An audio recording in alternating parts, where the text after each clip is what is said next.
Welcome to Tech This Way.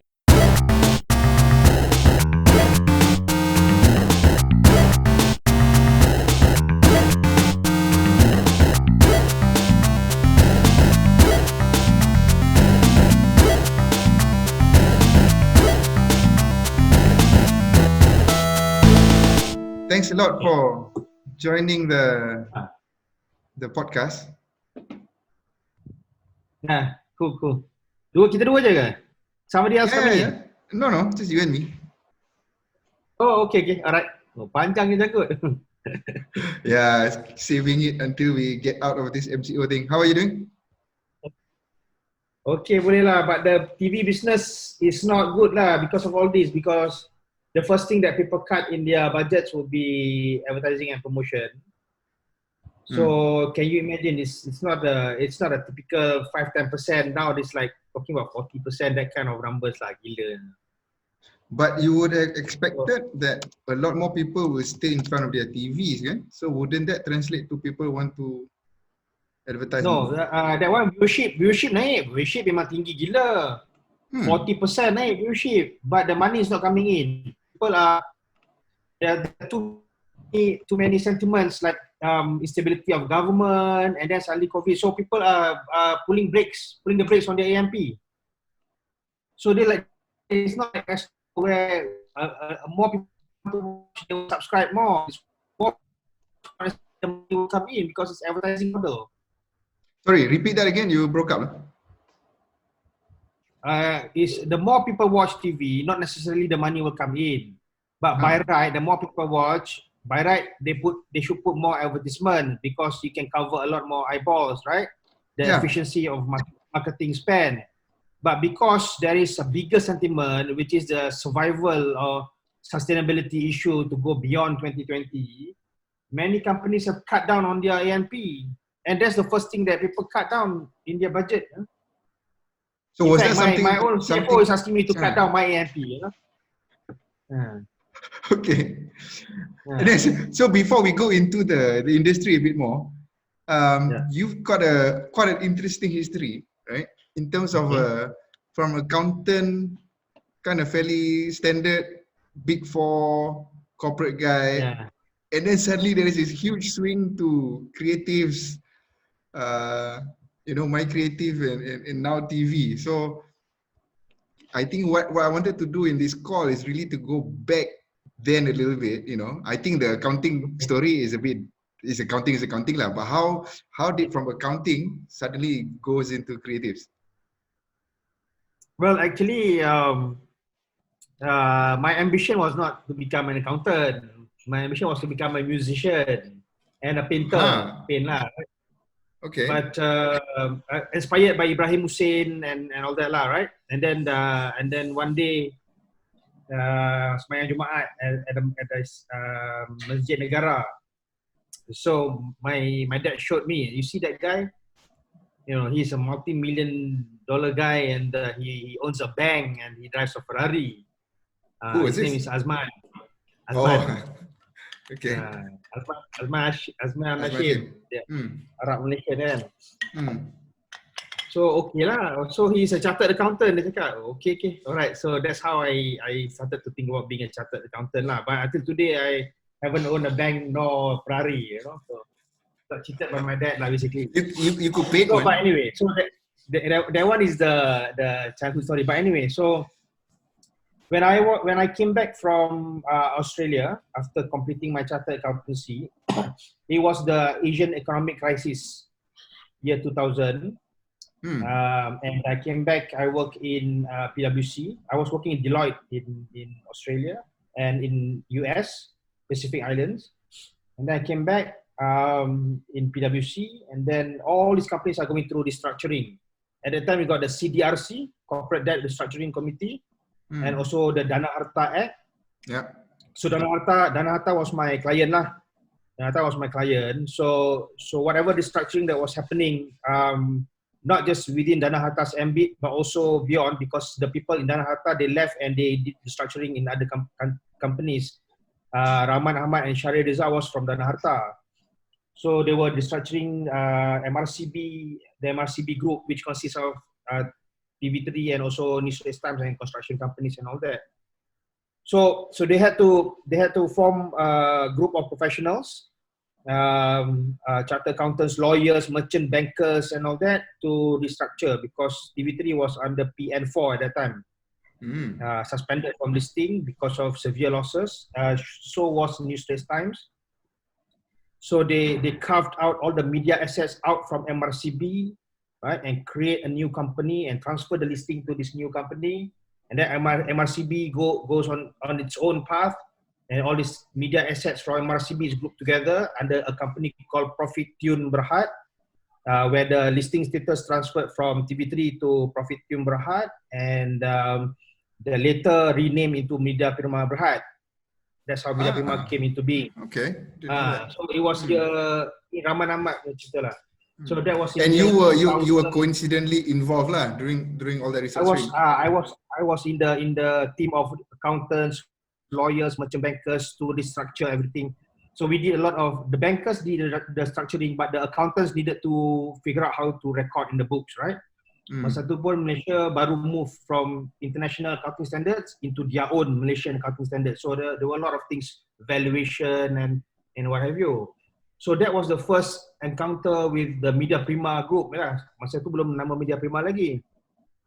So that actually answers the question. It's actually because of my involvement in the restructuring of TV3 in year 2000, 2001. Media Prima only came out in 2001. So whatever lah. So to cut long story short, after then I went to work I left Malaysia. I went to work in PwC in London and Miami and Cairo. Then I came back, and when I came back, I continued working in PwC KL, and then at that time Media Prima was already 10 years and had grown from one TV station and a small share in NSTP into 4 TV stations, 4 radio stations, the biggest outdoor billboard companies, Big 3 Outdoor, biggest production company, Primeworks, and then the first streaming service in Malaysia, Tonton, and of course the NSTP group, which had Newspaper Times, Berita Harian, and Harian Metro. So before, so at that time, the books were not in order. After 10 years, things didn't make sense. So they were looking at it, they were asking, what is this? Nobody could understand what was in the books, right? So they asked who did this, PricewaterhouseCoopers. Who in PwC, or this manager, Johan, I don't know where he is 10 years ago. So I happened to be back in KL. So they gave me a call. Hey, you still around, huh? Well, I left, but I came back. They said, okay, why don't you come and clear out the books? Whatever you did 10 years ago doesn't make sense now. Clean up the shit that you did. Yeah, but so I said, okay, fine. So I went. It wasn't the shit that I made, because when I did something, then you cannot just live like that, because as 10 years, so many things happen. Sure. Right? Sure. So I mean, if you ask an accountant, if you don't look at things on a current basis, after a few years, dia banyak tax inefficiency, tax loss sangkut, tak boleh pakai. And then because of the structure of the holding company and all that, tiba-tiba company yang nak bayar dividend tu kena hit impairment lah. Kan? Lepas tu ada tax ruling, tin capitalization, apa bala semua, all these concepts semua dah masuk, 10 years semua, rules and regulation semua tukar, sangkut lah. So they ask me, okay lah, benda ni academic, senang lah. So I restructure balik, susun company balik, so that whenever there's tax losses, I put operating profitable operation to use the tax losses, right? And then wherever there's a company paying dividend, I restructured so that asset with impairment risk will not be affecting their dividend paying ability. So restructure and all that, and then the final acquisition of the remaining shares in NSTP and privatize NSTP sekali. So I was involved in that. So basically that was how I moved into the Media Prima group. Okay, not so much from accounting to creative is still professional accountancy, tapi the group. But at least the industry lah, you got closer. So bila Prime Minister Najib nak cari orang yang boleh buat finance and understand the creative industry, ada 2 tempat je you can get chartered accountant from creative industry. Ada Astro, Media Prima. Media Astro mahal sangat, Media Prima murah. So I guess that's how they got my name. So that's how I went to My Creative Ventures. And then My Creative Ventures is actually about finance juga, because it's structuring of loan for every single different businesses, different platforms. So instead of just looking at TV, so then I had to learn about the industry. So I had to learn about visual arts, fashion, theater, music, culinary, tech, creative education, literature, banyak. I think about 10 categories and all that. And when you are at that stage, you say, oh, okay, I can be involved in art. So I started doing my painting. Music. So I wanted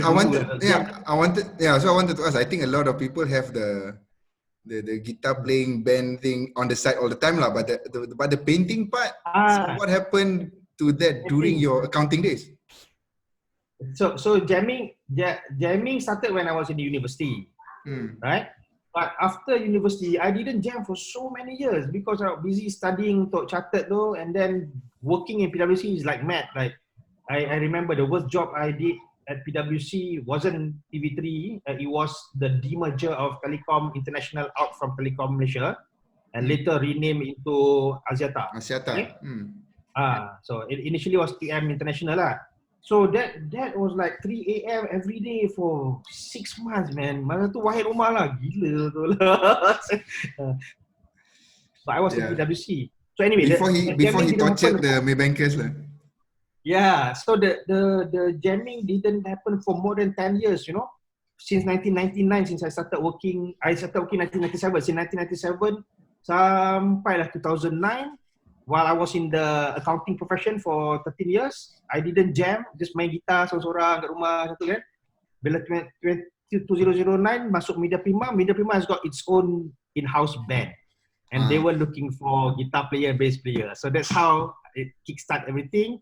And then because of that, teringat balik student days. So call back my old friends from Melbourne. Jomlah jam apa semua. So dah tua-tua, dah ada anak semua. So baru nak start jamming balik at the later stage of the life.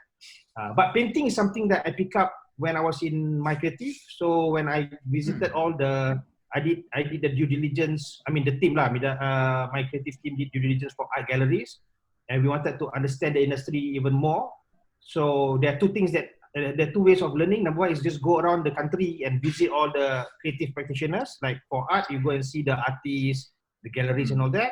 And then the other method is to send our people abroad to study, to go for seminars, Art Dubai, film financing course in Hollywood, fashion show in Paris. So we actually send our managers, and I also actually go every year, dua tempat aku pergi. So you get cultured, you know. So when you go and look at overseas punya art scene, so you pergi Jakarta pun cukup lah. It's so cultured. They're all the art scenes. So I got inspired with that, and that's why when I was in marketing, I told myself, well, I really got to take this opportunity while I'm working for the government and I'm the boss there, CEO. Nobody can scream at me what time I come to work, what time I leave, and all that. I better make use. So that's how the 5 years I really make use the left brain and right brain combine sekali and learn about the art and appreciate it. That's when I went for theater. Dulu kat London pergi juga, tapi tak banyak lah. Dekat sini Istana Budaya dulu selalu pergi masa marketing dulu selalu. So remind me what was the remit for My Creative Ventures? What did the government want to do? So all this while they've been giving money. When we talk about creatives, they've always been giving up grants. Okay, grant aja, duit free je orang minta. So you're not developing the economy. So how will you develop the economy? People need to open businesses, not just be a talent, berlakon saja, main music. You need to have businesses that can grow. So when we study the ecosystem, the difficult to grow the companies. Like for example, actor studio, they can only do limited number of shows per year because of funding. So they cannot grow because they cannot get loans from the bank. The bank will not give loan to creative businesses. Even if the bank gives, either you have put a collateral house property, or it's like personal loan, like I don't know, what percent, 17% or whatever. But even that you cannot get by the millions for you to kickstart the business. So the biggest problem was the gap in the ecosystem is the source of finance, whether it's loan or equity or what have you. At that time, equity in terms of creative tak banyak. Mavcap dia masuk dalam some movie making company, yang tu pun melingkup juga that particular investment.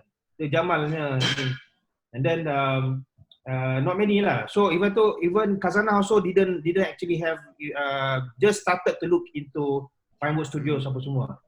But it is a fairly high risk industry kan? It is very high risk. Therefore, so I told the deputy KSP at that time was Datuk Sri Irwan Sregar. So I told him that if he said, can you do a paper? I said, what paper? Cabinet paper. Oh, okay. So what do you want me to do in the cabinet paper? You just do lah, whatever. What do you mean do whatever? What do you want? I said, you listen to this Prime Minister's speech, Najib punya speech, so dengar lah. Pendek je dia cakap, kita akan wujudkan modal teroka untuk industri kreatif yang diberi nama My Creative Ventures. Full stop, dah. Lepas tu dia cakap pasal benda lain dalam budget speech.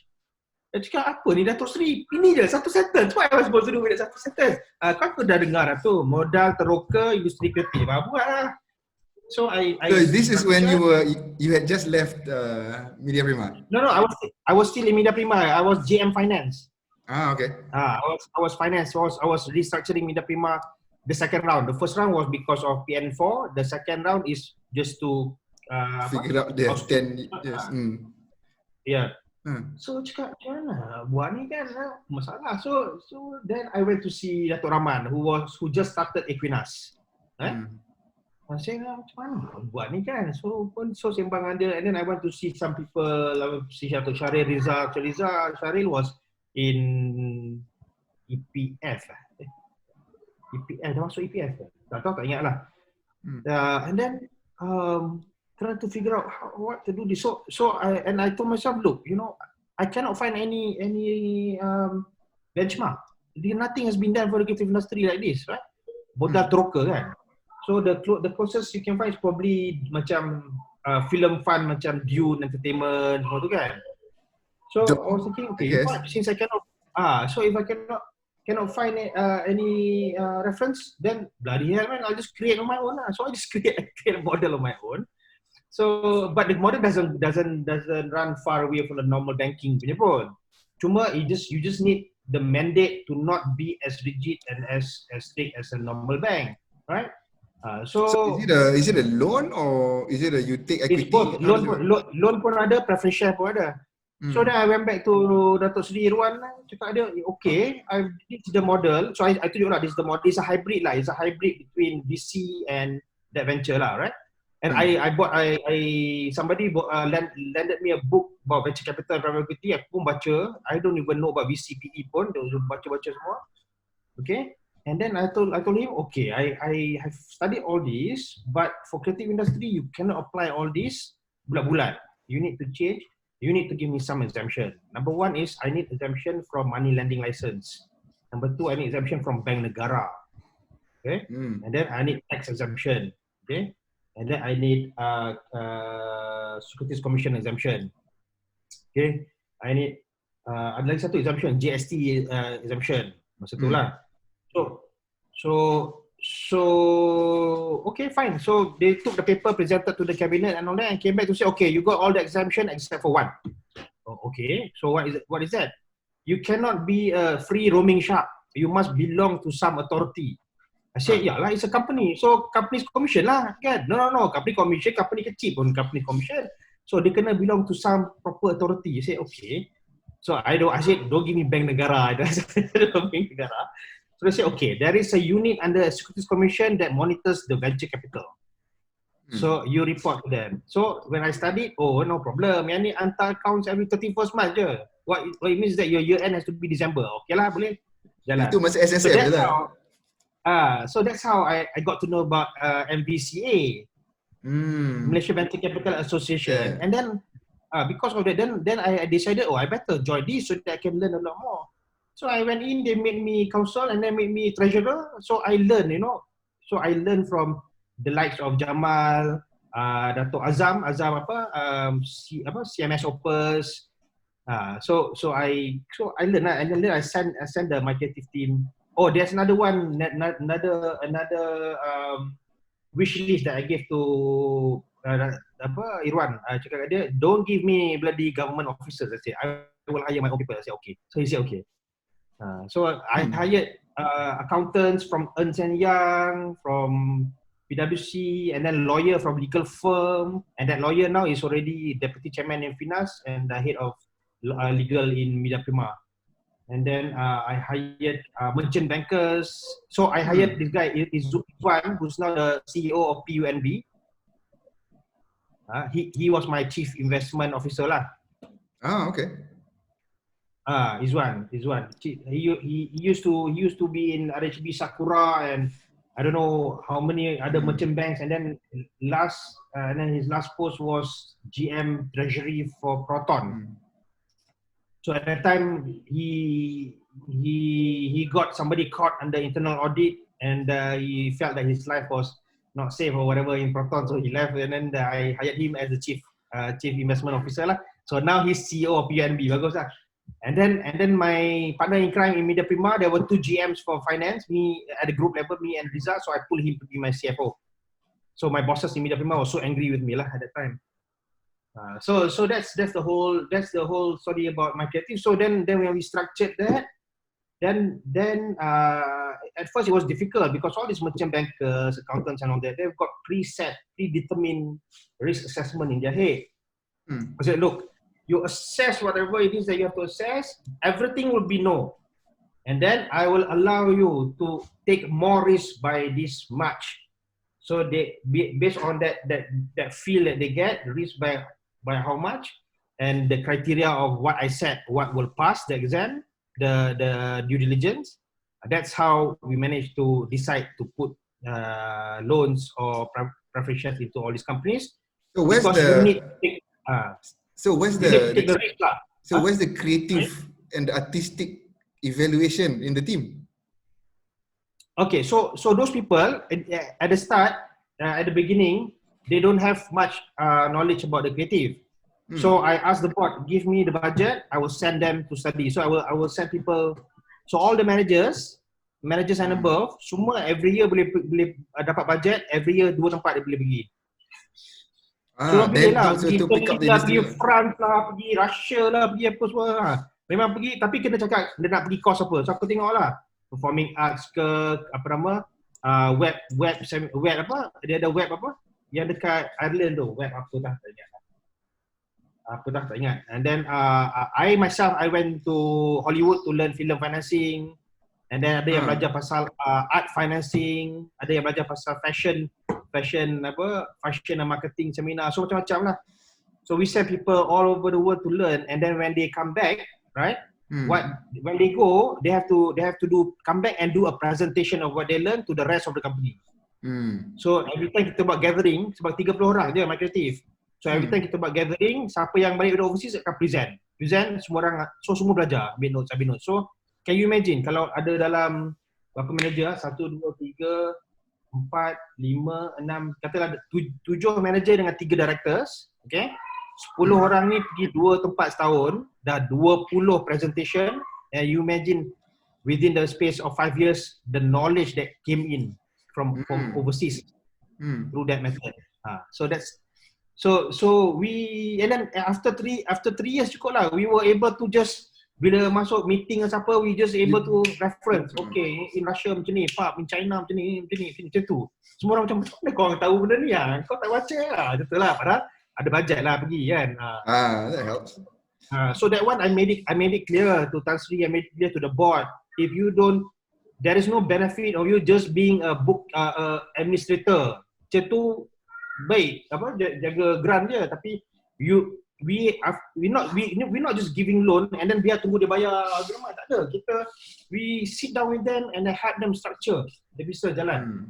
So that's why I say dia macam hybrid lah, hybrid angel VC and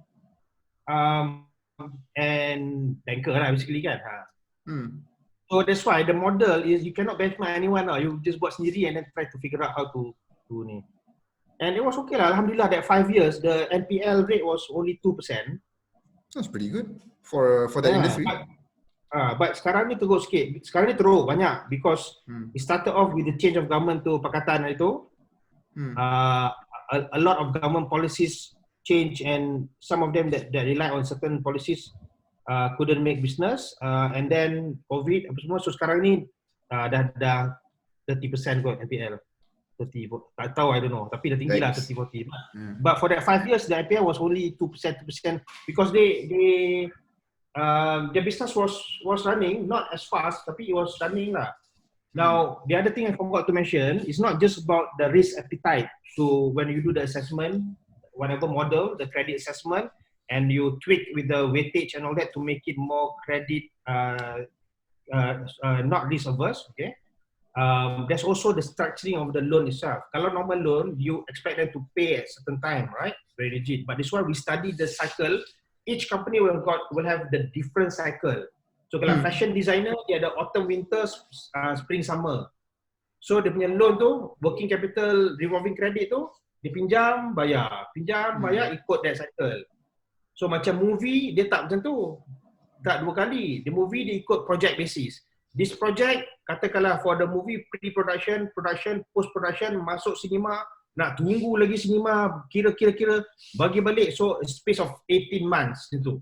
So, dia pinjam 18 months lah, 18 months. Tapi kita calculate interest lah.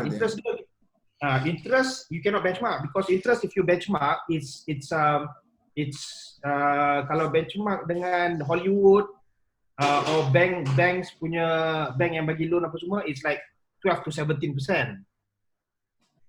So yang itu interest tu there's no scientific methodology in setting it. Yang itu arbitrary. Cakap you cannot follow this methodology, you just set 6%, done, settle. So MOF cakap okay, boom, jalan. Itulah. Sometimes it needs to be an affirmative action when it's to correct the gap in the ecosystem lah. I guess that helps when you're not under bank negara, kan? That's why I say kalau ada bank negara tak boleh buat semua ni. Macam you cannot under bank negara. Kita pun minta, we apply to, despite waiting for Tan Sri Irwan, I actually started to apply first. And then bank negara pun dia jadi macam bengong. Macam ni apa hal pula company ni modal broker ni apa semua. Dalam so dia yang cakap, you are not under bank negara. Bank negara sendiri cakap, you tanya kita ni, you are not under bank negara. Saya okay, then ada siapa? I don't know, you know siapa, you check lah money lending itu lah. One by one lah kita pergi. At least you do your part lah kan. Not saying you're hiding anything. Yes, you do your part. Tapi eventually from Putrajaya tu dia turun balik dapat lah macam tax exemption. Tak nak lagi. Siapa nama ketua pengarah tax tu apa nama dah? I don't know lah siapa dia punya apa nama dia, lady tak ingat lah. Dia tak nak bagi. Dah lah aku dah pergi kat Tan Sri Irwan cakap, tengok lah ni you punya orang tak bagi tax exemption. You tunggu lah Johan, next week dapat. Next week dapat surat, dapat. Senang. So then after that, where did you move on to? Apa dia? So after My Creatives? Okay, so dah settle My Creative tu, it was already 5 years. And then at that time, Media Prima was already starting to deteriorate its financial performance. Okay, so at that time the MD was Dato' Amrin. He was being asked to go to Samdabi Property at the time. Okay, now he's in Boston. So he went, and then they were looking. They promoted the CEO for TV, Dato' Kamal, to MD. So he became the MD. Right? So, but they didn't have CEO for TV. So they were trying at to that point, how is Media Prima split up in terms of the different businesses, the print and the digital and all that? How they split up? The biggest subsidiary is TV. There are four TV stations: TV3, TV9, ATV, and TV7. And then 4 radio stations. So TV, radio, and then production means film and TV production lah. And then digital portals apa semua, and then newspaper, and then outdoor billboards. Ada 6 lah. Okay. So there are 6 CEOs, and then 1 group MD and 1 group CFO lah. So they were looking for the CEO, and then Dr. Kamal came to me lah to say, why don't you come back to Media Prima? Media Prima to do what? I said, come back to do TV. what do you want me to do? TV, you better look for somebody who knows how to run content and all that, right? I only do financing and all this.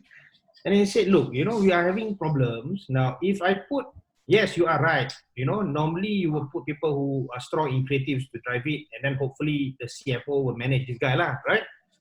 But because we are facing problems and I will need to do a lot of restructuring, it's easier for a money man to learn about creative than for me to teach a creative man to learn about Manage your money. restructuring finance. So at this juncture, the creative man will make my life more difficult. So therefore I need you. And then the creative side, you just learn along the way lah, never mind. Okay. So having done a lot of structuring and then having done the first two round of restructuring in Media Prima, so I came on board lah to do the third round of restructuring. The first round was financial difficulty. The second round wasn't financial difficulty. The second round was really good payout, dividend, pay bonus apa semua. It's just that inefficiencies of the structure. And the third restructuring back to financial difficulty. So now that's why I have to be involved in retrenchment lah, apa semua lah.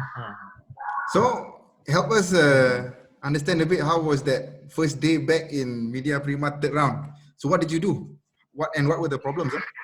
And in terms of that industry itself, it's not something that I guess many people are familiar with in terms of running TV channels. So the TV industry, the media industry has got two correlations to the economy. Number one is so we did a study of the performance of media companies and the GDP of the country. Now there is a correlation. When the economy goes up, media will go up. When the economy comes down, it will come down, but with a multiple of 1.5 to 2.0. In so both directions. Very elastic, because when the economy recovers, people prosper, they will spend a lot more money for A&P, right? And then kalau jatuh, the first thing they cut is A&P. So it's very elastic, right? So that's one. The other correlation is basically at that time is very mechanistic. Whenever your viewership goes up, then money will go there. So if the program performs well, then the money will follow the viewership, right? So when I came in, the problem was those two correlations did not exist anymore, right? The economy can go up, can go down, whichever way they want to go. Media will just go down and down and down. It doesn't follow. Okay, and then the program side pula, even though the program side the viewership goes up and all that, but the still money doesn't come in. So both of comes in, but it doesn't really follow, And all of this is because there is a cheaper alternative to advertising, which is digital. Okay. So the first to be affected is newspaper lah. They were the first to be affected. Like NSTP used to have 800 million revenue, and over the course of 5 years, it plummeted down to 290, and then last year below 200 million. Like TV, it used to have almost 1 billion revenue, Media Prima TV, and then after 5 years, plummeted down to 500 million, and then 500 million, and then last year it breached the 500 million. It's 480, 490, Okay. So then it's not then, but we have a lot of digital platform also. Why is the money coming there? The money is coming there, tapi tak banyak. But when you look at the market, how the advertising revenue is being reallocated, what used to be newspaper, 75% has gone to digital. What used to be TV, 50% has gone to digital. And then when you analyze what is digital, 75% Google, Facebook. Yeah. How big was the impact if we go back a little bit, right? Okay, so we had, like, when we were small, right? You only had TV1, TV2, you had your News Straits Times, then TV3 came in, so you had a bit of choices. I think the big change for me, I'm talking about way back lah. Then it grew. The economy grew from there, from TV3. Yeah. Then Astro came in. So how was? Okay. I'm sure that took a bit of chunk before digital even. Yeah. Tapi Astro ni dia slow burn, okay? Dia slow burn. When Astro came in, Astro punya subscription base very small, so they grow organically, growing organically, and then the advertisement pie. Actually, Astro supposed to charge subscription only, subscription revenue saja. Tapi I don't know how the politics work. They managed to get advertisement. Because their model is subscription model, pay subscription. Ours advertising model. So by right, it shouldn't clash. But they managed to get government consent that they put advertisement. So their view share has been growing slowly. So they eat up the pie slowly. So we can see year on year, you can see slowly they stealing our pie gradually. But because the advertising pie was growing at the faster rate than the rate of dilution to so you could coexist lah basically. So walaupun dia ambil share, tapi the pie was growing. So net effect is still a growth for Media Prima. So we could see, I could analyze. So I remember before I left for my creative, I analyzed it, and then we did a study back then. Because Netflix was already starting to be an OTT, a streaming service. So we studied the but not in Malaysia yet lah. No. We studied and Izam lah, Dato' Izam. At the time, I was GM Finance. Izam was CEO the digital side masa tu, and also 8TV. So when we did study and all that, and we say, okay, this will give us the Kodak moment lah. Kodak moment means Chapter 11 American Bankruptcy Act lah. I mean a few Kodak moments lah. Chapter 11 ni Rhythm and Hues kan, Toys R Us kan, semua ni kan. Yeah, borders and all that. Borders kan. So this one we might be facing. This was in 2010. So this one if we don't look, I mean. The advancement of technological IT and the Internet of all things and all this, when people can watch on the phone, right? Masa tu smartphone pun tak ada lagi. But I guess masa tu at least VCD dah ada lah kan? VCD ada, tapi iPad belum keluar lagi. You imagine we launch our streaming service before iPad keluar. That's how advanced we were. So the expectation was what? Laptops lah at that time? Laptop lah. Smartphone belum ada lagi, iPad semua tak ada lagi. Masa tu orang semua BlackBerry. Okay? Wow. So BlackBerry tak nak tengok apa kan, BlackBerry kan? Mana boleh tengok correct. Okay, and YouTube mana ada? Blog wasn't around. I think so. Betul ke? Ke baru start kot or something lah. Okay? Baru. 2010. 2010. But definitely you saw the disruption there in the US lah, that it was hitting them already. It was US dah mula start. So actually tak teruk sangat pun. But then we felt that this one is, if you don't start investing now, mati kita ni kan. We will be Kodak lah kan.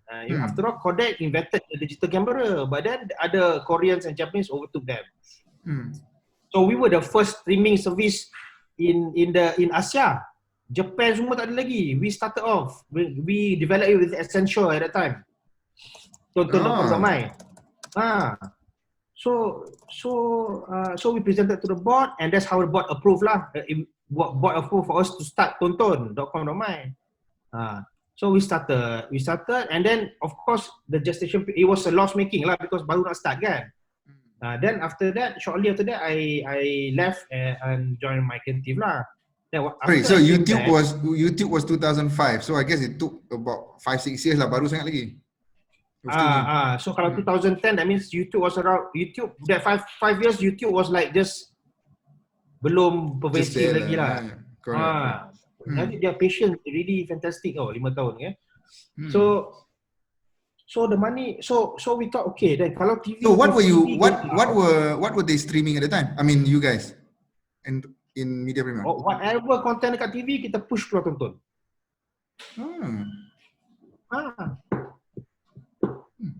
Whatever, and then not only push live you can also on demand. The term VOD, video on demand, that term belum wujud lagi, and OTT, over the top, belum wujud lagi that term. Okay. So why do you think that failed? I'm just gonna Google Streamix launch was when? Was it a problem of bandwidth? Problem tak ada problem. Okay, no problem. Masa tu Unify tak ada lagi the Streamix lah. So Streamix was 2001. Okay, so it was 10 years. Streamix was all on already lah by then. High speed broadband baru masuk 2000 HSBB, but kick off 2009 kot. So as you say lah, maybe you guys were ahead of your time a bit kan, because your bandwidth pun tak ada. That's why I wanted to say we were too fast. We studied the failure of Kodak, and we were so jittery about it. We were too fast. We spent a lot of money. We developed tonton, tapi the viewership didn't go to tonton. Orang still tengok TV je biasa. And because of that, advertisers was like, still put money on TV. Banyak lagi duit kat TV. We were paying dividends and bonus 5 months apa semua. Okay. So tapi we decided tak apa. This one day we will get hit, and this is what is gonna save us. Okay. Because it's digital. So actually our prediction that digital will make money is true. Cuma that we didn't realize that the digital that will be making money is bloody dajal dua ekor ni, Facebook dan Google. Orang advertising lain semua money ada there, produk tapi tak dapat duit. So can you imagine macam what the hell man? So Facebook and Google, because they've got the economies of scale of the whole entire planet, it is okay to make loss in Southeast Asia because it's subsidized by the profit in the US or Europe, whatever. Netflix is not making money anywhere except for US and some countries in Europe. But South Asia was making iFlix. Aku rasa tengah tunggu inna lillahi wa inna ilaihi raji'un gitu. So what about the Netflix model? Is that something that you guys looked at and say, hey, maybe it's time to start production really high-end money? So okay, dia dua model bila streaming ni lah, okay? So, okay, I will get into the streaming, tapi yang problem tadi tu, structural problem. That means, structural problem, I get into Netflix lah. Structural problem where you ain't gonna get the 900 million revenue that you've been getting. This is a new level. So, every year memang dia turun, half gone. So, it's structural. That's why ekonomi pulih pun tak juga. Doesn't matter. It's gone. It's just like how BlackBerry lost the market, how Nokia lost the market, macam tu. Right? So when that happened, the money isn't going to be there, and then the technology also has become different. Like for example, sekarang ni the broadcasting system to manage 4 stations, you need one whole room of equipment. Okay, and all of that was 7 years ago, but now all of that is reduced to one stacker. Okay? One server rack. One stacker tu, and then dulu ada 20 engineer for the whole entire room, sekarang ni 2 je, shift or whatever.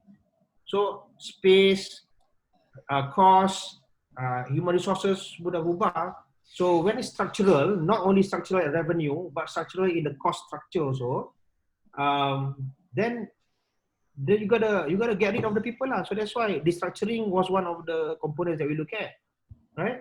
So now, when we were too fast in going into digital. But even though we were too fast, we still believe that you cannot let go. You must keep it. Okay.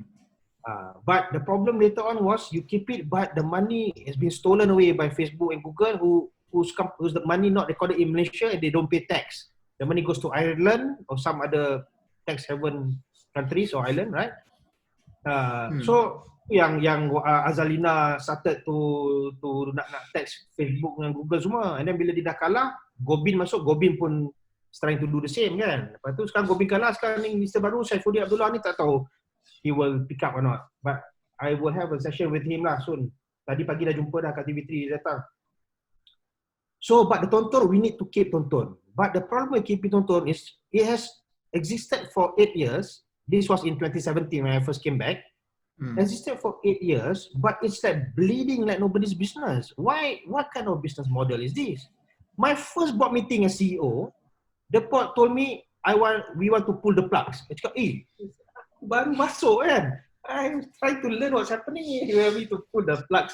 I said, board of directors, because I'm also on the board. I said, I strongly believe that this is our savior going forward. Okay? Because it's digital. Right? Once all of us no longer in this world, the future is not about the TV set anymore. It's everything is seamless. Right? Seamless. Tata, phone pun tak ada. Tata TV tu is dalam kepala kau. Tutup mata kau tengok wayang gitu. Macam dalam apa altered carbon TV series tu kan. So but then they told me about Johan, we cannot be having this bleeding creature in our balance sheet or in our P&L. It's already 8 years bleeding. Dulu when it started, it only cost us a loss of 12 million a year, right? But after so many years, when I came back, it has become 40 million a year. I'm just sharing the screen. Okay, so this is the tonton lah. Ni tonton. So tonton ni, yalah, so this is tonton. So 40, it was bleeding 40 million a year, right? And then I got shocked lah. I said, how come last year, the first time when it started, when I did the modeling, financial model, and Izam did the tech model and all that, it was only 12 million a year, right? So when we studied, there were a lot of components being added, and then there's traffic volume and all sorts of jargon that aku pun dah tenganga, aku pun dah tak faham dah. So help me understand, Tonton itself is just a digital platform lah. It just allows you to channel all your other content through it. Yeah. Tapi from layman, it's like watching TV on the internet. And the watching of TV got two ways of doing it. One is appointment based, that means live. Ni TV3 and TV7, TV9 kalau klik dia terus live sama time dengan TV, simulcast. Tapi kalau you pergi yang kat bawah-bawah, kalau you turun kat bawah, bukan kat bawah, kalau you tak boleh turun I've just scrolled down. Okay. So if you scroll down apa semua ada macam-macam content, and then you go to the all this you boleh pilih, you boleh ni. That one is on demand. You can play back what you missed. In fact, you can watch the past 2-3 years punya content pun kalau you cari okay? So it's on demand. It's both live and also on demand. Okay? So 40 million. So because dia punya technical jargon dia, because dia ada cloud hosting, dia ada API, dia ada CDN, dia ada online video player OVP. Macam all these component I had to learn like a 6-year-old lah, okay?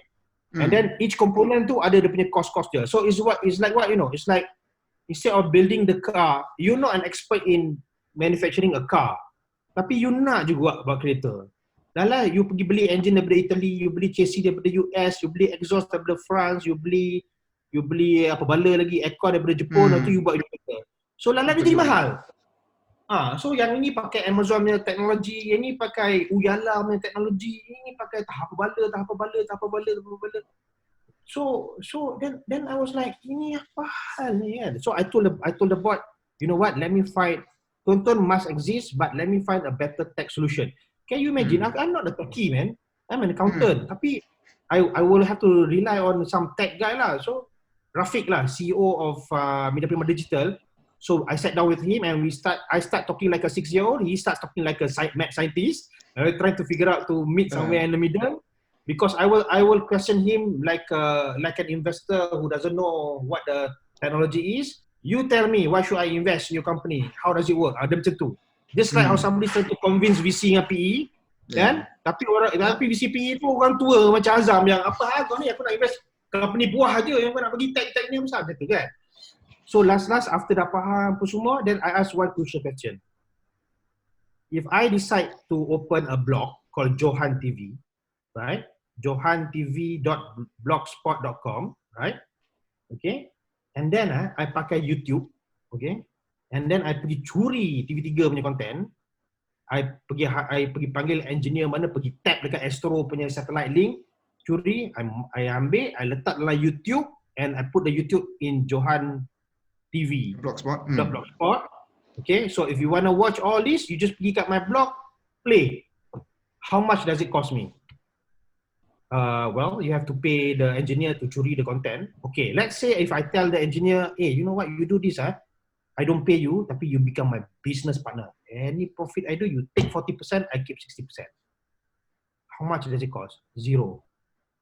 That is how pirates work. Yang dia duk curi TV-TV ni semua, dia curi daripada satellite ni, Astro ni, tak tahu mana dia curi lah. And then dia pergi letak, buat sendiri punya dia pakai some other people punya technology for the video hosting, and which is a open source, open market punya ni, letak, and then advertisement masuk. So okay, now what I want you to do is, we want to build our own pirates, and that shall be the Tonton. Just like how the rebuild the rebuild of Tonton. It's not even a rebuild, because you don't need to build. You are like a parasite living on other people's tree, right? So like Barbie dolls, the sales first time went down because of this Mattel, because of Disney's Frozen. Frozen punya cartoon Frozen tu. Yeah. So what Barbie doll did was to find ways how to battle with that. They created their own pirate. So there are Barbie dolls yang pirate punya, where people buy, tapi it's actually theirs. So I said, so let's work out something. So, but in terms of that 40 million, when we did the benchmark around the world, so I sent people to Europe, to Japan, Korea, Singapore, apa semua, to learn about the OTT ni, media prima pula tau, to benchmark, and then the conclusion was, on average, for you to run OTT or streaming service, 10 million USD per year, which is what we had lah, 40 million. So actually kita tak adalah over cost, kita okay lah, kita not bad lah kan. Tapi the board wouldn't allow. Then terpaksa kita buat kita punya own pirate lah. So we study all sorts of model, and last time dia punya conclusion dia, kita partner dengan YouTube lah. So I went to San Francisco, I went to Mountain View, and then this Tonton that you are seeing now, it is not a full ni tau. Kalau kereta, you buy the car, you drive the car. Kalau Grab, you tak own the car, you bayar, you pakai kereta. Ni sama lah. Yang ni, the whole. So you using the YouTube punya platform? Yeah, we use two technologies. For live TV, I use French technology called Dailymotion. For video on demand, I use YouTube. Okay. So what you see now is not a full-blown OTT. It's just a portal saja. So the whole infrastructure that you guys had for Tonton before memang scrap lah. Scrap. The whole infrastructure macam kau buat rumah lah. Ada piling besi lah semua. Rumah kan. Padahal yang ni kan tak ada. Semua tak ada. Yang ini yang ni kau duduk dalam rumah orang, tapi kau tak nama kau depan. Rumah Johan gitu. So yang what you see just now tadi tu, that one is just a normal portal fronting saja. And then bila you click kat button tu, it is not our technology pun. You click, it goes straight to YouTube punya power engine. Kalau live, it goes straight to apa nama tadi, Dailymotion. I see. Wow. Okay, but there's a downfall of doing this. Kalau dulu, Tonton, we have the data, the user data information. Then you can capitalize on it for machine learning, AI, apa-apa semua. But since the board is not willing to spend to lose 40 million every year, then if we go down this route of sleeping with the enemy, then the board must accept that we will lose that ability. That means we will not have consumer data. And that's the big thing with Netflix, right? I mean, the data of the viewers is the goal, right? Yeah. But down we to didn't which have scenes they like and all that. Yeah, but we didn't have the financial stamina to go down that route. So kita pakai, then YouTube will help us lah on the machine learning and AI. But okay, then that's the first downfall. That means we are not in control of the data. Tak apa. Oh, wait. Sorry. Let me just turn this off. Okay. Ini if you play now, this is simulcast dengan TV ni. Switch. Kenapa dia sangkut ni? I think Sangkut, I'm singing quite fast. I think it's because it's casting to you. Yeah. Oh, okay. So and then the second thing that we lost is that we cannot charge subscription revenue because YouTube is a free market punya style. Open source. Bukan YouTube open source. Dia punya offering to the public is free. Public don't pay. But then they are going to start charging us on this YouTube Premium, eh? Ada. Itu after so many years lah baru dia I guess. Okay. So I see. faham tak? So kita macam shit, macam mana ni? So kalau I made a joke out of this the other day in one of the seminars that they asked me to be speaker. I said, have you seen if you go to the klinik kerajaan, kadang-kadang dia ada poster kitaran hidup nyamuk Aedes. Daripada telur, the 2 weeks or whatever. Jadi apatah lagi, ni nyamuk patah balik. Samalah dengan tonton. Semua gelak lah. So tonton dia start dengan full AVOD, advertising video on demand. Kita bagi free, apa yang dalam TV kita letak balik kat tonton, bagi free, but then we get the advertising revenue. So bila dah grow tau. Tonton punya registered user 8.4 million brother. Wow. Registered. Ini sebelum tonton baru, ni tonton lama. Tonton yang 40 million bleeding tu. Sebab kita ada database kan. So ada who are tonton these baru, people? I have to tell you, my friends semua tak ada tengok orang, tengok tonton. 8.4 million bukan korang. Ini yang duduk kat Kuala Lipis, kat Segamat, dekat Teluk Intan. This is the 22 million eyeballs yang tengok TV. Korang ni semua duduk kat KL. Semua mana je. Ni semua tak ada. Ini semua luar lah. Not even me, okay? You're gonna say. So 8.4 million. So when it grew at the point where the registered user was about 6 million, then we change into mix. Some content kita letak free, some content kita buat subscription. AVOD dengan SVOD. Okay? Then after a while it became it grew sampai 8 million macam tu. Then kita switch on, no more free, semua kena subscribe. Okay? What was the subscription? What was the subscription? Between RM5 to RM10 per month. Okay. Not negligible. It was RM10. When I came in, I cut it down to RM5. But after we sleep with the enemy, we scrap the whole system, we impair everything, and we just do like the pirate punya model tadi tu. Then with YouTube, the discussion with YouTube, so we cannot have the subscription component anymore. So dia patah balik macam mula-mula start dulu. Back to AVOD. So it's AVOD hybrid SVOD, lepas tu SVOD, lepas tu balik kepada AVOD. So advertising video on demand. So in the website or in the app, then there are advertising banners lah that pops up. Not just banner, mid-roll, pre-roll, mid-roll. Selalu end-roll tak efektif, orang tak tengok. Dia pre-roll dengan mid-roll. Kadang-kadang dua mid-roll, depends lah, okay? Like YouTube lah. Like YouTube lah, okay? Ada yang skippable, ada yang not skippable. But anyways, YouTube, it's actually YouTube lah, kan? It's either YouTube or Dailymotion lah for live, okay? So then what happened is that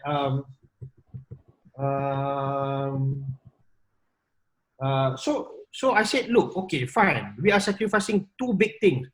We are sacrificing the data, and then we are sacrificing subscription. So we'll go for full advertising, right? So these are my wish list. First of all, it's not exclusive. We can use any other technology. That's why I use French untuk the live. They don't mind because they also free market. Kita pun free market lah, kan? No exclusivity. Okay. So number two, because when it's free, whatever content that appears in Tonton is powered by YouTube. At the same time, we will also put the content on TV3's YouTube, not Tonton, but the normal YouTube. Okay. Yep. But in return, all the revenue from this, either revenue from Tonton or revenue from the YouTube, okay, all the revenue, you cannot give me the normal revenue share that you've been giving to all these YouTubers. Because we are not user-generated content, we are broadcasters, structured investors in is a proper broadcasting. So we got 50-50. So is this a model that YouTube does with other broadcasters? We were the first in the region to do this. Then MediaCorp came over and benchmark with us. Then MediaCorp followed suit. We were the first. Second was a Filipino TV. I can't remember what the name is. And third is MediaCorp from Singapore. We were the first. We were the first for the region because they call all the CEO of TV. Malaysia is Media Prima dengan Astro. So I went to Singapore punya Google office lah. And then daripada India, daripada Thailand, Indonesia, Brunei, Vietnam, Australia, New Zealand, Japan, Korea, a lot of decisions. I think about 50 CEOs in a room. They were trying to get us sleep in the bed with them lah. Tapi semua, they were all anti Google YouTube. But I took that as opportunity. I said, you know what the hell, man? I just sleep with the enemy lah, because if I don't do it, my boss is gonna pull the plugs anyway. So we were the first. We were the first to do it. I see. So that's why we could negotiate, and then kita pergi sampai Mountain View, San Francisco, negotiate. So I said, okay, we do this. So it's like our content is like kasut Adidas. Kasut Adidas, you can sell it in the Adidas store. That is Tonton. Kasut Adidas boleh jual ke Al Ihsan. Yang itu yang outside Adidas store. So it's outside Media Prima. That means the normal YouTube, right? So we got revenue 50-50, right? High percentage lah. Number one is exclusivity. No exclusivity. Non-exclusivity. Non-exclusivity. And number two is attractive revenue sharing model. Number three is you must have a team that will help us to fight piracy. So the team will look for kalau ada pirate, cepat-cepat turunkan. Orang lain ambil konten dalam YouTube kan. So that is in the space of 1 month boleh buat turun sampai 1,000. And that 1,000 can amount to about 40 million views. Okay, and then we free. We don't have to pay them anything. We use their technology, so no need to pay anything. For the Tonton. So right now, how many viewers do you have between YouTube and Tonton for the same content? Okay, so total combine sebab kita selalu combine sebab yang dalam Tonton tu is YouTube juga. Okay. But then if combined? So combined, TV3 is the number 1 YouTuber in the country. 120 million to 150 million views a month. And from a channel, what is that split between Tonton and YouTube? Split is actually the normal YouTube is higher because normal YouTube people are familiarized. But the money come from both lah. Okay. So for example, like out of the 120 million, maybe 1/10 saja kat normal Tonton. But is keeping the Tonton brand afloat lah at the moment. Sementara kita tunggu while we wait for the cost of the technology to be cheaper. I suspect it will be cheaper in few years. OTT it's not going to be 40 million a year anymore lah. It should be cheap lah. Going forward, mana boleh jadi lagi mahal kan? But that is still the vision lah. That to have Tonton as your own really your own platform lah, running it.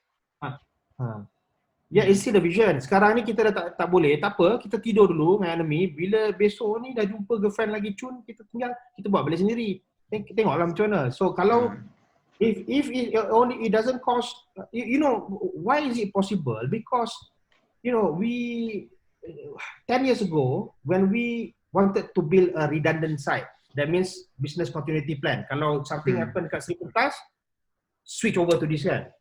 We didn't have, we were at risk. Kalau apa jadi meletup, hilang tiga. Because the cost of building the redundant site, Astro had it, ada dua. Kalau jatuh yang ni satu jalan. Tapi tenaga nasional ada, telekom semua ada. Tapi Media Prima tak ada macam tu. Sebab tak ada duit. Okay? The cost was 200 million to do it for the whole the duplicate site. Yeah. So we didn't do it. Okay. But now the cost is less than 10 million. So now we have a redundant site. I cannot tell you where lah. It's a secret ni. Kalau apa-apa jadi kat Sri Lanka, kita switch over to a redundant site. Okay. So if the cost can dilute 10 times. 200 million down to 10 million, 20 times, okay? Yeah, 20 times. Yeah, if the cost can dilute 20 times, the cost of OTT, I hope in the future it will reach a point where we can tell YouTube, thank you so much for helping us to stay afloat for how many years. Now we want to build our OTT again. I hope we will reach that point somehow in the future. And to do that, I think we are not a technology expert. We need to find a partner where we can work together and maybe merge the company together. So the consolidation of media and telco should be what the industry should consider in 3, 4 years, 5 years time. So we see the like of Media Prima and DG, Media Prima and Telecom, Media Prima and Maxis dengan Astro pun nak merge pun tak merge dah sampai sekarang. Yet it's the same family. So you need to do that. If in fact at one time iFlix also was considering to buying Media Prima. Tapi I think Syed Mota is not willing to let go apa semua lah kan. So that is how it is lah. So at the moment Tonton is neither lost nor profitable. It has a small profit lah, but at least you can keep it going, you know. Better than the bleeding hole before. So keep it going. So we did that. So that alone saves us 40 million. And then what I did was I study balik every single TV slot. Now, normally the CEO will look at the profit and loss for station. Profit and loss for TV3, profit and loss for TV9, and what have you. I didn't look at that way. I said, look, I want to look at profit and loss 9 p.m. to 10 p.m. Profit and loss for 3 p.m. to 4 p.m. by slot. Each slot tu, because we didn't have a system, so I had to hire a financial modeler to do hundreds of profit and loss for every single slot, time slot. And I said each slot to but slot can be half an hour, can be 1 hour, can be 2 hours, depends. I want revenue, I want amortization of program costs, I want allocation of overheads.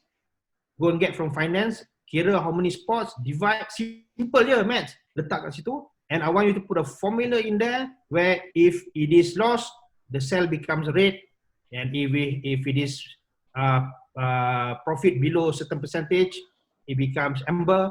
If it's above certain percentage, it becomes green. So bila dia buat kan, then when I look at say TV3 kan, TV3 over 7 hari, 7 days with each time belt, it will look like the map of the world where we learn geography, where tengah-tengah belt is Khatulistiwa warna hijau. Lepas tu the other belt is four seasons batang dengan bawah, and lepas tu Arctic and Antarctic. So when you look at TV3 punya I call it the map of the world. You will see there's a Khatulistiwa, prime time hijau, lepas tu amber, and then merah dia besar gila. Merah tu is loss making lah, banyak gila. So when I look at individual, then I was able to make the decision to drop certain program, to keep certain program, to do revenue sharing with the supplier, the content provider, to macam-macam lah. Because each one of that, not only the financial numbers, I also have the viewership number. Nielsen Media Research does the survey to look at how many people watch program. So dia adalah the sampling method across the country. Then dia ada survey, bulletin utama berapa orang tengok, berapa orang tengok. So based on that, I was able to calculate that, you know, you either keep because it's making money, or viewership is high that it help us a station as a whole. Kalau dia tak viewership pun tak tinggi, and loss making, the only reason you will keep it if there's political intervention, like news macam yelah, itu ada political susah sikit nak buang. Tapi ada program, the top 3 program, then there are program macam viewership not too bad, tapi tak boleh masuk duit juga.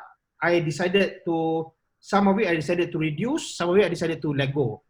Islamic program, good viewership, but money not good, loss making. So I cut half. Okay. Kids program, advertisers cannot, a lot of the international advertisers cannot advertise where the percentage of viewers below certain age is very high. So tak boleh gula-gula, all the fat, sugar, semua tak boleh advertise lah. Social impact to that slot where the research survey cakap percentage of kids watching is this much, tak boleh. So kids I cut, I just keep our own internal yang Dato' Izam buatnya dengan kita beli yang murah macam animal, macam Boboiboy murah, Upin Ipin mahal, so I drop for example, okay. Overseas punya kalau murah beli, kalau tak tinggal. So tapi kita tak fokus sangat lah. Lepas tu football, I cakap kat Malaysian Football League punya CEO lama tu Kevin, 2019 will be the last time I'm buying football from you because I've been making losses for 10 years. Sorry, you gotta find another station. Go to Astro. I don't mind.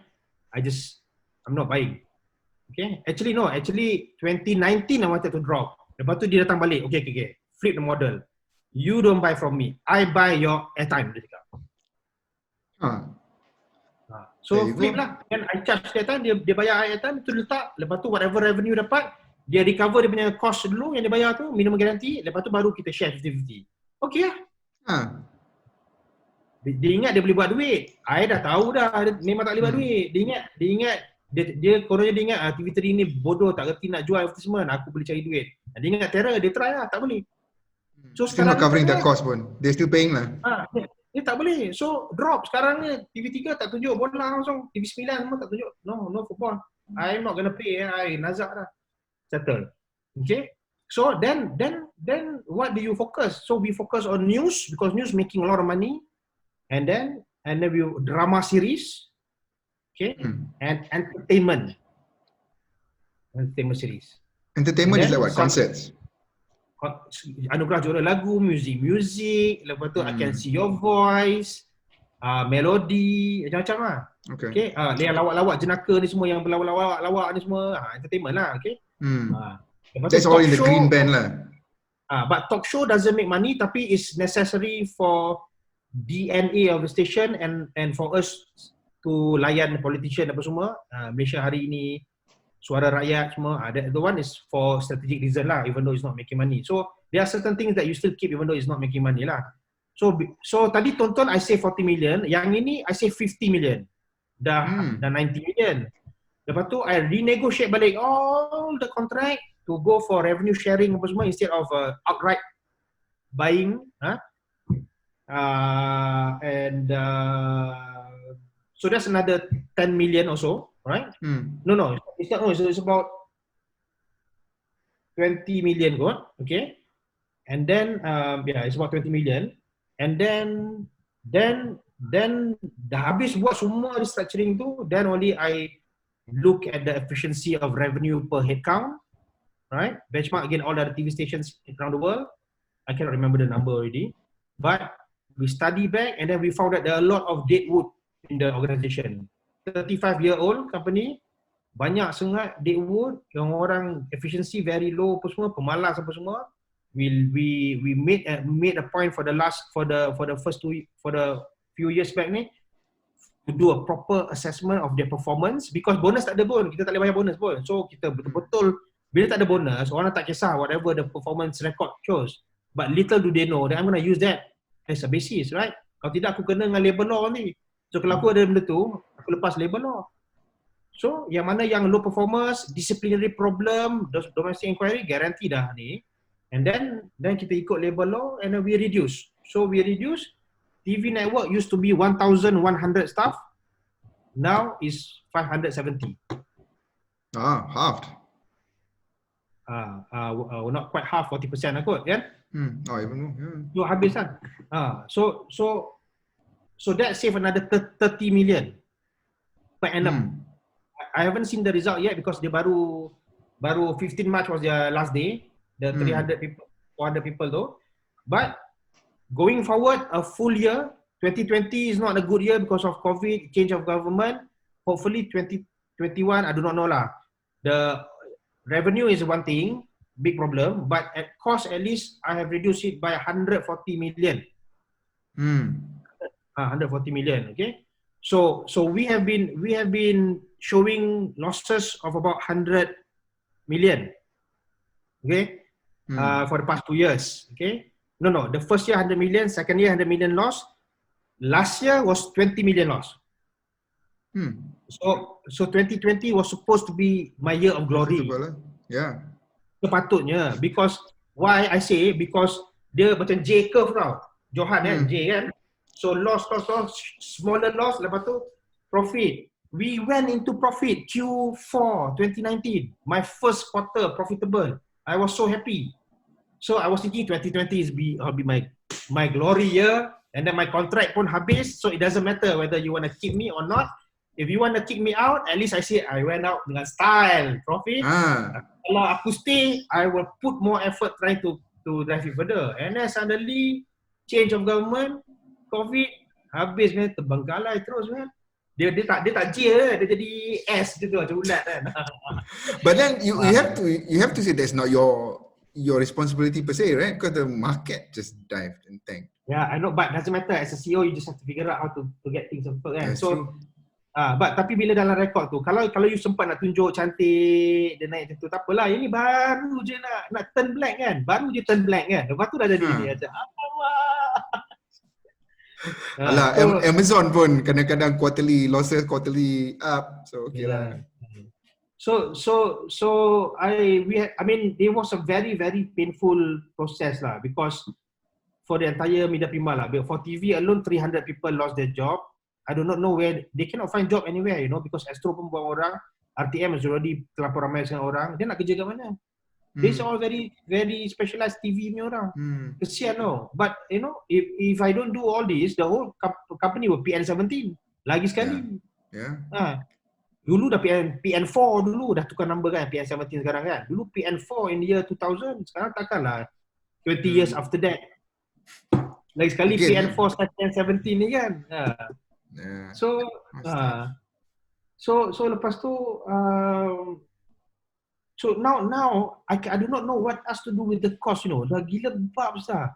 Dah memang gini, memang orang cakap ni, you have done the Idris Jalla like what he did in March. You have done the Idris Jalla already. Cut. Kan.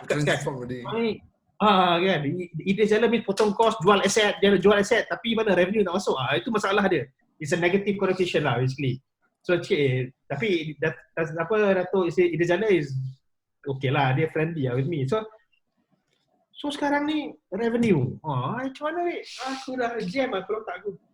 Actually, so on that, I guess last question lah. It's over an hour. Kesian you. I need to send you back. Okay. But the last question I have then is. Can you give me a copy of the recording? No worry, it'll be out there. Yeah. Okay. Apa macam mana? Now, so the question then is when you talk about revenue, is this disruption from Netflix and all these other streaming services, there is night TV lah and all those things, right? So how, and especially in terms of content, right? They're more than just channels. These guys produce damn good content, right? Yeah, so, but there's like bleeding. They're bleeding. These are all the unicorns. They are bleeding. But that's the thing, right? So you are competing against companies which are loss-making, yet they are there and they are taking away viewers and money from you. So how do you fight that? Ni dajjal lah semua ni kan. Dajjal lah ni kan. Celaka lah. It's recorded Okay. So they are unicorn model where they will raise funds based on valuation of the company for a future scenario that is so nice. So investor masuk duit macam iFlix semua kan. Tapi is bleeding, is a negative, both negative P&L and negative cash flow. We are a listed company. We used to be dividend paying all the way sampai 2016. 2017 when I came in was the first year tak bayar dividend lah. Okay? For Media Prima Berhad. So we are not unicorn, we are cockroach, right? So we can have a negative cash flow and profit and loss, but with a gestation period of turnaround, not forever and ever, and then raise money. Ini semua model Grab, model iFlix, ni model WeWork, model ini it's all unicorn. We cannot be. We're very difficult. We can't be that. So we must be pragmatic. That's why we sleep with YouTube instead of doing our work. Kalau dorang buat sendiri, spend weight. So that's why we have to do this. They say never mind, we lay low like cockroach during nuclear bomb. Nuclear bomb je ni. Lipas cockroach will survive dalam tanah apa, lepas tu dia dah clear, dia keluar balik kan. Macam tu kan. So we want to be cockroach. Kita nuclear jatuh, kita relax dulu. Bila the OTT is cheaper, then we will re-emerge again. Right. From cockroach to phoenix. Phoenix rising from the ashes, right? So that's why. So now to answer your question, why the problem with analysts, whether it is bank investor side or tech side, whatever, analysts are not the mass market of Malaysia. Analysts are not just analysts and the people around us. Everybody in our WhatsApp, you, me, even me, because we are living in Klang Valley. Okay. So we are not Malaysia. No. Not the 32 million.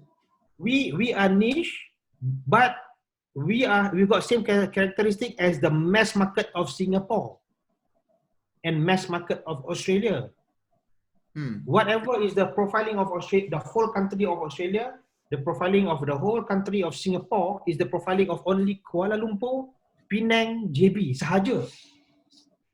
But the rest of Malaysia is still mass market, different from the rest.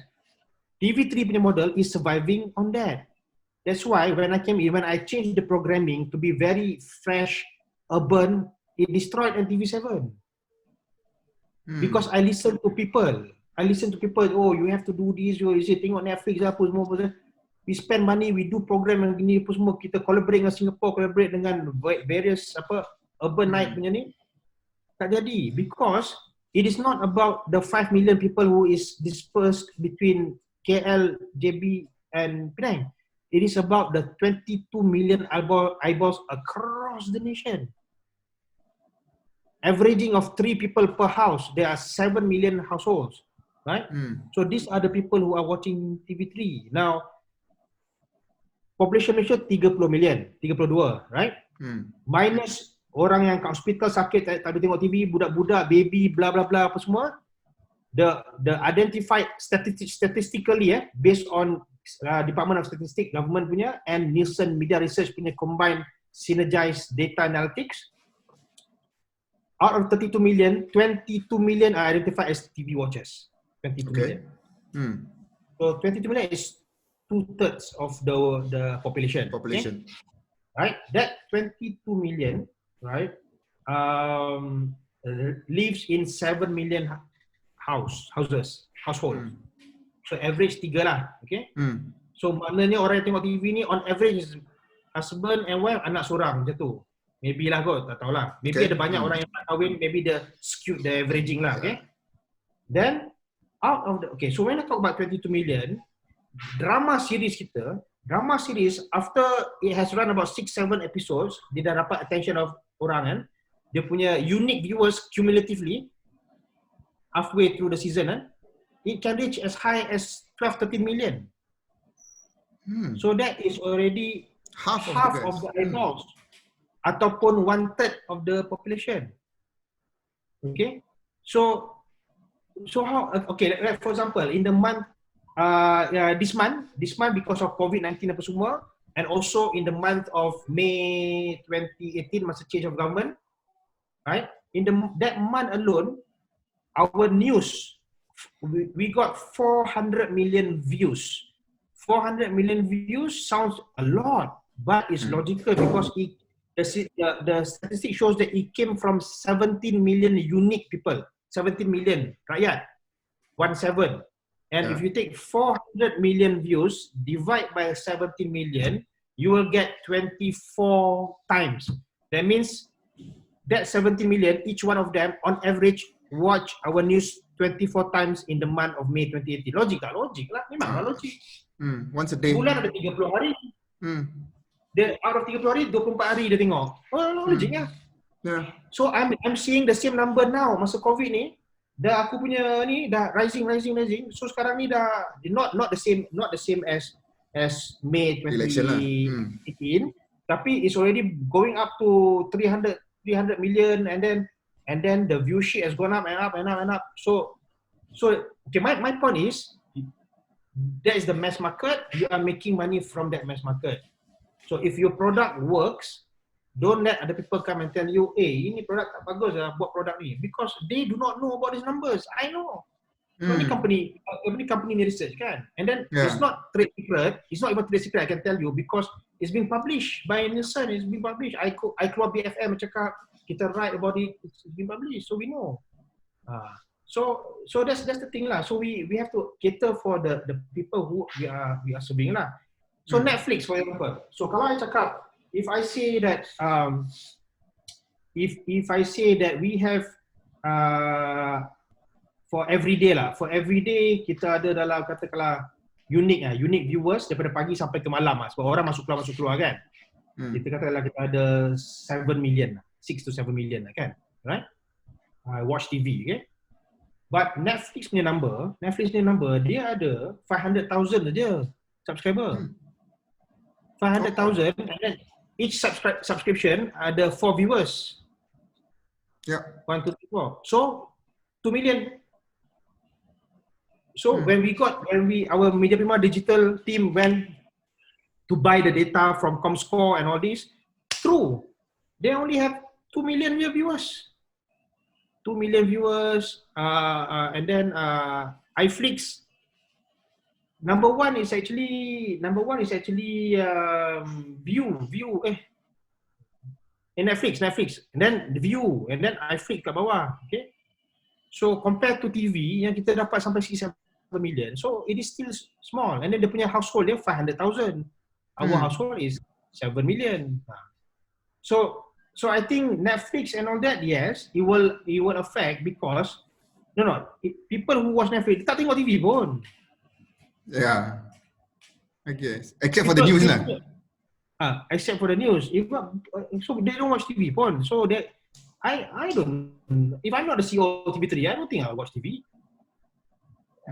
For people who say graduate just before year 2000, lepas tu start kerja over the turn of millennial, and then sekarang ni kira dah 20 tahun kerja lah kan. So these people, they went through life where they have no time for TV. They rather go out drinking with their friends after kerja tengah malam penat-penat semua. TV becomes the thing of a past. And then now when they are exposed to technology, then only they start watching YouTube semua, right? So these people, yang tengok Netflix semua is orang tu lah, orang yang tak tengok TV pun in the first place. So that's why I say at the moment it's still okay. All this, and then iFlix, I think like I said lah, I think iFlix probably won't survive long, because they just let go for 65 people, and then I think they're having problem to raise money because their working capital is negative. Yeah, who's gonna pump in money, right?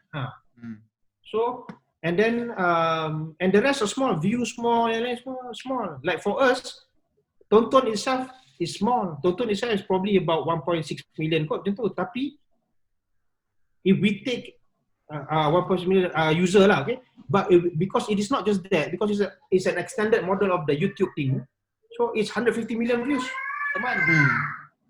So we get digital advertising money from YouTube. Share. I guess you're right lah, because I think depending on who your circle is, right, like us, like you and me, the view of the world is from Klang Valley lah, and we think that Netflix has taken over the world. Hey. Please don't shout. Okay, sorry, anak aku. Tak apa, I can cut it up. Okay, yeah, so our view of the world is actually quite skewed lah, right? And it's not even reality compared to Malaysia. Your view, my view is quite skewed. Our instinct view. So aku pergi beli nasi kandang hari tu. Aku pergi ke mana? Kedai mana? Aku pergi nasi kandang beratur kat situ. Nasi kandang lah, ayam daging hitam. Orang yang tak tu apa? Abang ni yang keluar TV tu Tak. Ya, abang keluar TV tak ada. Apa saya. Tak aku. So people notice tau. So macam apa? It's memang orang nampak kat luar tu tau. Orang the general, okay, you see now there's it's very, we have to be careful what we mean by urban. Okay, urban in behavior is different than urban geographically. Okay, urban in behavior, as you mentioned, people like us, you call it PMEBs lah, professional managers, executives, and businessmen. Okay, PMEBs. That is urban in behavior. And then millennials who are very tech savvy and all that. Okay, but urban geographically sebenarnya majority is like the mass, because even in the area of KL, JB and Penang, they still have a lot of mass behavior, sebab we've got very high B40 population. They are not too savvy. But as technology becomes cheaper and more accessible, even to the B40s and all that, then that is when the problem starts lah. Will begin. At the moment, technology memang dah sampai because dia jadi cheaper. Now, the poor people who are living in KL apa semua, yang gaji below 3,000 apa semua, they are still messed in their behavior. They still watch drama Melayu dan sebagainya lah. Okay. Now, what is keeping them still sticking to that is because of the content. Even though phone has become cheap and all that, right? They can always go to Netflix, tapi tak, dia nak juga tengok TV3. Sebab their taste is still like that. Okay? But once the consumer change their taste, that is when we in trouble. But at the moment, there's no point to change it because it is working. But we just have to monitor. That's why every day I got report from Viewship. Every day I will get Viewship report. Every day I tengok monitor. Every day my team will hantar. So to see lah, then over time I can develop a trend lah to say, okay, this type of program is losing momentum, this one. Then we make content strategy based on the Viewship pattern lah, right? So as long as these people are not urbanized in their behavior, then we still have it as mass lah. And you are still relevant. Urbanized in behavior ni pun dia what do you mean by urbanized behavior? Kalau orang yang tengok drama Melayu ni semua still boleh pakai handphone, boleh Google Lazada beli barang, that one is already urbanized. Tapi diorang punya taste still kampung. But the taste is still I mean for lack of better word lah, I mean taste is still drama Melayu punya taste kan. So lain. Oh, and then there's another observation, budak-budak muda ni semua yang, so basically there are two types of people who do not watch TV. They are the cord cutters and the cord nevers. Okay? The cord cutters are Gen X like us who grew up watching TV but abandoned watching TV for whatever reasons. Cord nevers grew up not even watching TV. They grew up on iPad. Yeah. These are the millennials. Right? But because of our content democratization by virtue of us sleeping with YouTube, the content is being made available out there in a very pervasive manner, right? We can see a trend where, let's say, for example, a drama series has got 20 episodes, right? So for the first 6 episodes, so the viewership online is low, and then bila sampai episode ke-6, ke-7 tu, suddenly you can see the pattern of binge watching, boom, right? Because whatever happens in the first 6 episodes tu, orang bercakap, orang viral kat Facebook, dengar kakak dia cakap, grandma dia cakap, terus macam, oh, apa benda ni? And they catch up with the binge. So they catch up with the binge. And then, this is interesting. Bila dia dah catch up dengan binge, episode 6, 7 tu dah catch up, ni TV punya viewership, steady, and then, immediately after binge punya tu, boom, naik. That means they transfer, they sit down, they on the sofa, next to their sister and their mother, and they watch on TV like normal. Because they are on par. They can start having meaningful conversation and they watch. So then because of that, I did a few research. I asked them to do again research. We tested on a few more dramas, same pattern. So that means that there are a few things. Number one, strategy-wise, in the first, you must shout like mad before the moment it starts episode 1 sampai episode 5 ke, semua adegan-adegan yang kelakar dan controversial, adegan sepak bini, adegan nampak titik semua, kena viral kan, viral gila-gila masa the first 5 episode tu, right? So that diorang nak tengok, then you will binge. Then that's the strategy. And then content-wise, you have to curate lah. The first 5 episode must be something that's very compelling for people to want to, okay lah, aku nak tengok series ni sampai habis lah. Gitu. Which is not rocket science, right? Even tak ada data analytics, even without data analytics pun, you should be thinking like that also lah. Kenapa kena ada data analytics baru kau nak buat? Fikirlah sendiri. The interest, human interest, dia nak habiskan series tu, mestilah the first few tu kena compelling, baru dia nak habiskan. So then I made the statement lah. Aku keluar BFM semua, aku buatlah statement. Cord cutters and cord nevers return to TV. Fascinating. So all this that I just told you, this is what I just finished writing the book. No, I'm writing 2 books. The book, the one I put in the WhatsApp are all the knowledge I got in my creative, about the creative industry. Right? Yang itu once dah edit apa semua, I can just publish. Tapi the book that I'm writing now about turning around a TV business, I cannot publish yet. Aku dah habis tulis dah settle dah. The last chapter is about COVID-19, okay? How it affected our operation. Okay? Semua ada dalam tu, pasal PN17, pasal piracy, pasal government intervention, government influence over news, journalism 101, semua dalam tu lah, okay? But I cannot publish sebab dia banyak strategic information. Kalau dah pakai aeroson, and then banyak confidential, I can be charged, right? Okay. So aku akan simpan sampai masa yang those information become stale. I don't know, 10 years ke apa, then I will ask permission from whoever is the bosses of Media Prima that time, may I publish the book, because I want university student to understand this is what TV industry was what on the time dulu. 2020. 2020 whatever, because 10 years from now, 2030 kalau belum kiamat lagi, mungkin the entertainment punya environment dah lain. Mungkin TV is no longer TV, mungkin TV is laptop yang ni, mungkin TV dalam kepala kan, letak microchip kepala tu, tutup mata, boleh tengok semua kan, macam virtual reality macam tu kan. So but at least it's been documented somewhere, because there are two types of TV. There are three types of TV. First of all, the word T tu patutnya, the alphabet T tu patut hilang lah. Tinggal V saja patutnya lah. Right? No more televised. It's V. Okay, it's like video, right? So the number one is consuming content on using IoT, Internet of all things. That means streaming service. Okay.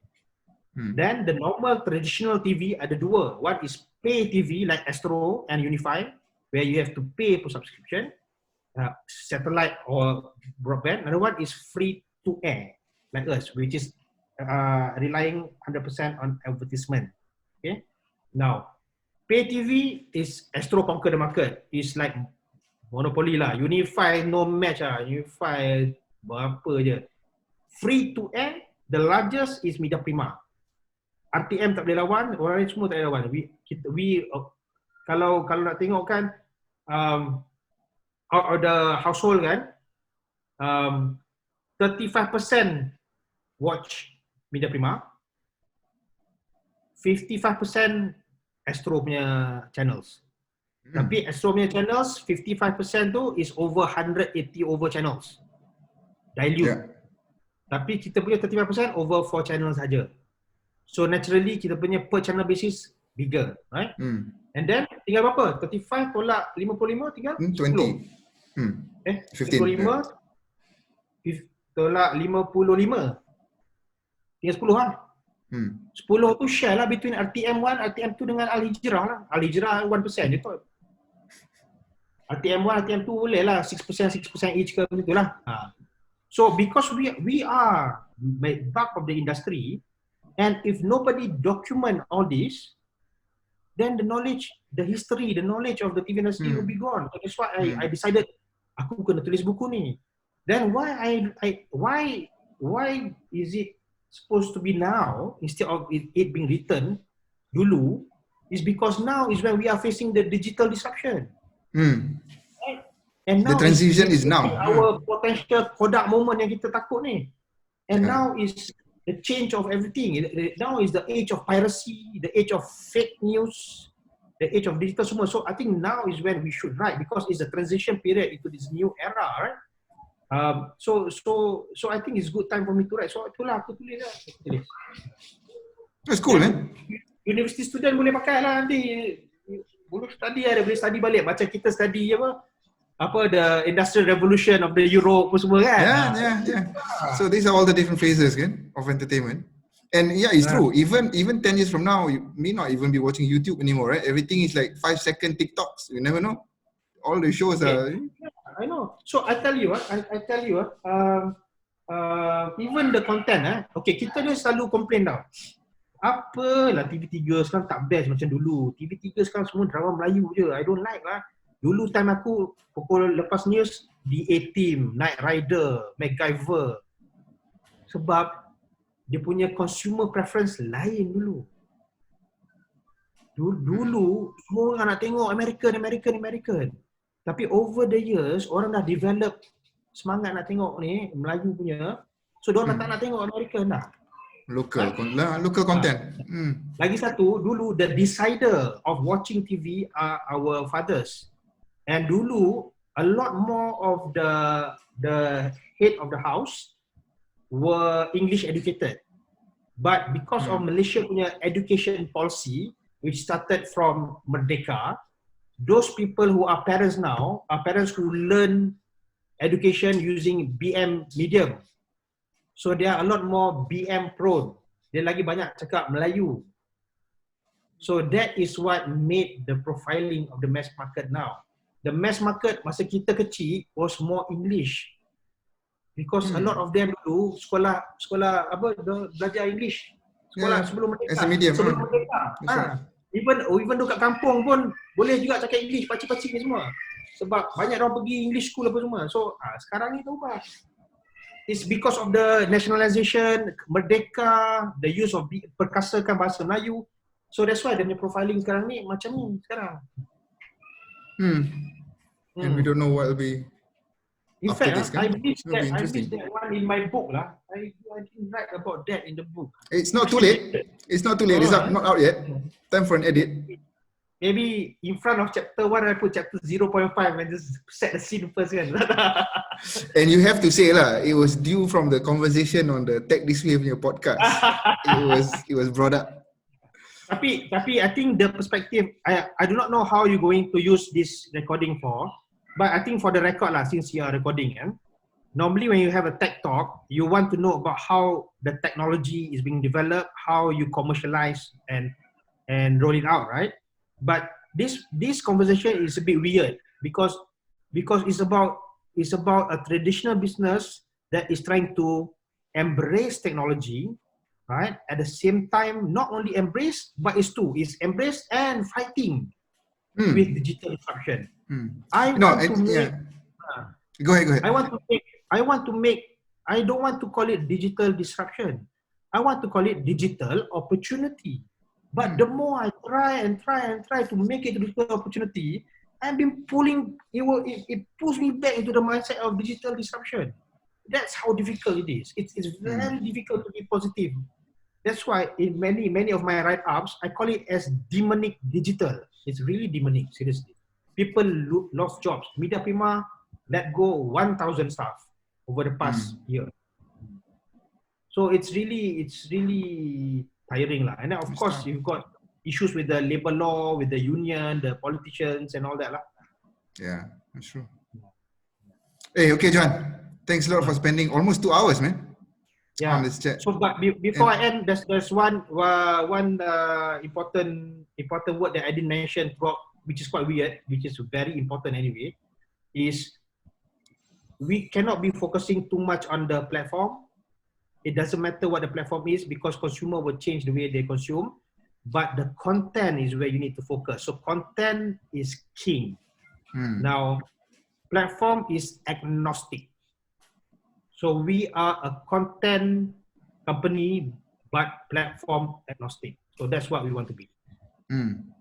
And I think on the content side is something that we can talk maybe part 2 of this conversation. I wanted to touch a little bit about it, but maybe it's taking a bit too long for now, but maybe later. Boleh Kan? part 2. Tapi content ni ada lagi satu CEO, Izam Omar, dia buat production. It's good to have him on board also lah, 3 orang. Maybe we can do that. You can catch up. But I can also talk about content based on my experience of viewing the viewership punya pattern apa semua. The numbers, as the channel. Yeah, correct. Hey, okay, bro. Thanks a lot for spending all this time. Very fascinating. Yeah. Cool. Send me the link, man. I would like Will to do. ni juga mantap terlepas cakap benda ngarut ni benda. Okay. Alright. Macam mana nak stop benda ni lah? Nantilah. Stop video. Yeah, stop. Okay, bro. Oh, leave meeting ni. Okay. Alright, thanks, man. Thank you. All the best. Yeah. you.